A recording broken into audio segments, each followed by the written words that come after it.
Цените во продавниците растеле побрзо од набавните цени на производите. Ова го покажале контролите на Државниот пазарен инспекторат спроведени на околу 700 производи во периодот од мај 2025 до мај 2026 година.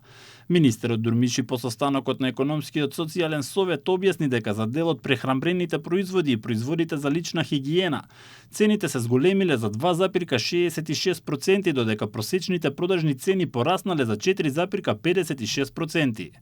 Тоа значи дека дел од растот на малопродажните цени на прехранбените производи и другите производи се зголемува поради бруто профитната маржа кој што одредени трговци ја зголемиле оваа година, односно кога се намалиле набавните цени, они не ги намалиле своите цени. За понеделник е закажан состанок со производителите и со дистрибутерите на кој што ќе се разговара за продажните цени и набавните цени на големите количини.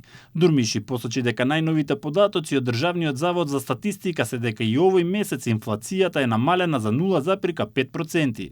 Тоа значи дека трендот на зголемување на бруто профитната маржа крајните месеци е намален и цените се во стабилна фаза сега за сега. На седницата на Економско-социјалниот совет синдикатите го повторија ставот дека платите не го следат растот на трошоците. Паралелно со тоа продуктивноста и профитите на газдите растат, но обичниот работник велат не го чувствува тоа преку зголемените примања.